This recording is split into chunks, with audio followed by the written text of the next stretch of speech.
Every team, every topic, everywhere. This is Believe.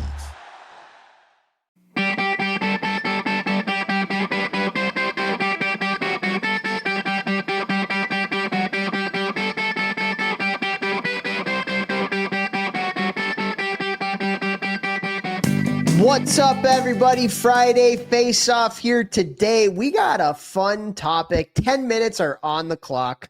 We are excited to talk about this one. This is a listener question, somebody that reached out to us on social media. So, guys, if there are little things you want us to talk about, let's go. Like, shoot them over. And we love getting the opportunity to answer your questions with things like this. So, I got a question from somebody on Instagram, and it was about picking captains. I know we've talked about this before, but it is that time of year. It's the beginning of the year and things are starting to shake out.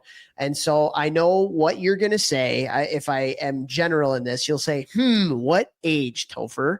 And so I will help you out with that. First, I want to start with the young kids. So we're talking 8U, 10U, 12U type stuff. Should you pick captains? If you do pick captains, how do you pick captains? Let's hear it. For me, what I would say, 8U, 10U, 12U, thank you for stratifying by age because it always depends. I would rotate captains, but I would, at the beginning of the year, talk to the players and the parents about the fact that we are going to rotate captains each game because we want to help each player learn about leadership. Not an old wooden ship, but leadership. All right. Idiots, sorry. And diversity. I would talk about old wooden ship. I would talk about in that initial meeting, like when the players are there, like what captains do, the different type of captains, what the role is going to be. And I'd also give them some type of jobs that, like, you know, at the older ages, captains don't do. Like the captains are going to bring the pucks out to the warm up and then they've got to make sure that they go back into the locker room. Like add some extra responsibility. You got a dog. All right. I want you to get out there and got responsibility. Make sure that, you know, you're adding some responsibility to their plate so that they're just learning, you know, another valuable skill that we can be hiding in the game of hockey here. And then I'd probably also go even further. I would make it like a cool thing before every game because I think the experience of youth sports is really important. And the older I get, the more I realize that. And I would probably have like a Velcro that you just stick right on the kid's jersey. And I'd be like, all right, boys, let's have a drum roll. And I'd have them all hitting their hands on their hockey pants. Tonight's captain is... and then everybody goes nuts. And then we put it on his jersey. So then the kids are all fired up for the game. They're having fun. It's an experience. And then you go over right before the game. Okay, since Xander is the captain tonight, he's got to do bop, bop, bop. All right. Like that type of thing. Whatever you decide on your team, that little Xander, don't know what that name where that name came from, but little Z is going to have to do. And I think at the younger ages, you're kind of making it special. You're making it experiential. You're giving them added responsibility to remember in the heat of the game. I think that there's a bunch of reasons that kind of plays well for those younger ages. Toph, what are your thoughts? Go. So I'm going to kind of take your bet and I'm going to raise you. Oh, yeah. Okay. Because I totally agree. Like I think having rotating captains at the youngest levels is great and giving each kid the opportunity to experience that. But then there's also an education and development of what a leader does and what does it mean to be a leader. And so I would not necessarily, I'll kind of flip something for you and see what you think about this. But rather than giving it to the guy or the girl kind of like at the game time, you give it to them at the beginning of the week and say, okay, you're going to be the captain for the week. And then you define what a captain does. And so as the captain, you're going to be the first player on and you're going to be the last player off every day. As the captain, you're going to be the one that's going to be picking up the pucks and leading on that. As the captain, you're going to be leading the little warm up, whatever it is that you do, you know, before practice or before the games. And so you're actually putting them in opportunity. First of all, you're teaching them you lead by example, you know, like the the leader is the hardest worker. The leader is the first one to show up. The leader is the last one to leave, whatever it means. Like I'm thinking about Sweep the Sheds. If you haven't read that book by James Kerr, it's called Legacy, about the All Blacks New Zealand rugby team. They talk about sweeping the sheds, and it's the oldest players, not the rookies, that are the ones that clean up the shed and the ones that pick up the field. And it's an honor to do those things. Also, by the way, great job getting Anchorman and Billy Madison in there in your talk. That was good job. So I would do it, and you can still do the experience thing with the end of the week, game day, up game day, and kind of like, don that person to see for the game. But I really like what you said there, but I would take it a little further. I'd give them at the beginning of the week and have them teach them what it means to be a leader in doing some of that stuff. Couldn't have loved that answer more. I mean, you could even do that experiential captain thing for practice to start the week. Like, the captain is, boom, bang, he goes out there. He's the guy for the rest of the week. Or you do it at the end of the week, and it's just a culmination of their hard work throughout the week. And you could say, everybody, Z did a great job this whole week. Bang, here it is. Get them excited, go. I absolutely love doing it at the beginning of every week, so that they have a full week as the captain, as the leader for the whole week, instead of just one or two chances to be the captain. They're actually the captain for all the practices and the games.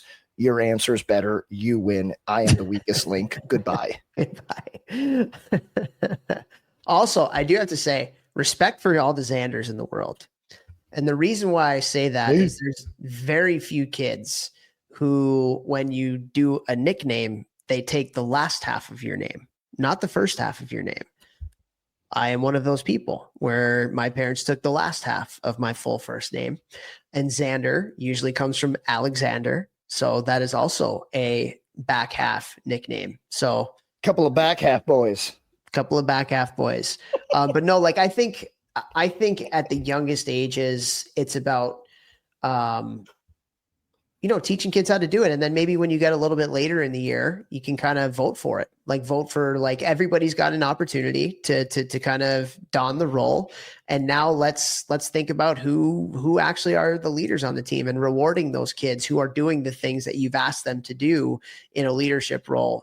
Are you the first, the first one to go pick up pucks? Are you the first, like all the leadership qualities that we're trying to teach these kids, and then reward the kids that do it the most or the best towards the end of the year. Couldn't love that more, especially because, if you guys listen to the podcast for a while, I've talked about I guess it's like a coaching strategy that I use whenever I've worked with young players over the last, 18 years. I've found that with the younger players, and honestly, it works with older players too, but like for sure works really well with younger players. If the room's going crazy, the team's not paying attention, whatever, sometimes just they're little kids and they're chasing butterflies. It's what they do. Instead of harping on the kids who are not doing a good job, not paying attention, not doing whatever's asked of them, instead pulling out the kid who's doing the best and is dialed in, pausing the whole room, making everyone stop and go, Johnny, do it how you just did it. Everybody come watch Johnny. And then being like, okay, everybody clap for Johnny. That was amazing. That's why Johnny's getting better. And this is one of those circumstances that Toph's talking about. After everybody goes through the captains, then you can choose it. And again, it's another way to put the kids up on the pedestal that did the best job, which then there's going to be, at the younger levels, there's probably going to be a few kids who cry because they wanted to be captain so bad. Boom, teaching moment. Johnny did the absolute best. Guess what? Life's not fair. Not everybody gets to win, but Johnny did everything asked of him. He did it with intention. Bop, bop, bop, bop, coaching moment. Teach it to the kids. Booyah. Everybody's better for it. There was a lot of like bop bops and booyahs and that was good, my friend. That was pretty good. That was pretty good. No, I think, man, leadership is a learned trait. It's a learned trait. And here's what I'll say, because I know we have, maybe like a minute or something left. The best thing that you can do as a coach, if you want to develop leaders, is be a great leader yourself. Like lessons are caught, not taught. And so how you interact with players, your work ethic, how organized you are as a coach, the enthusiasm with which you bring to the rink every day, like that is going to teach these kids leadership lessons more than anything that you can tell them. and so how relentlessly positive are you? How much are you investing into getting to know your players? How much are you investing into your practice plans and being organized and having energy when you're going out on the ice every single day? How much fun are you having? How much fun is the environment that you are creating? If we expect our players to learn these types of traits, characteristics, and principles, we have to live them as coaches first and foremost at the end of the day. And so, leadership, again, we didn't even get to the older players. We'll have to do that again at some point, but time is up now, and encourage you guys. Let us know what you think, and let us know if you're doing stuff like this, how it's working out with your guys' teams. But some of our biggest jobs as coaches is not hockey stuff, man. It's people stuff. It's culture stuff. It's leadership stuff. It's life skills stuff. And so hopefully this can give some perspective on that. Be a bro, share the show. There you go.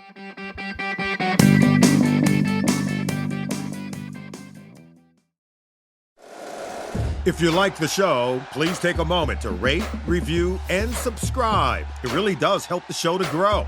Thank you for listening.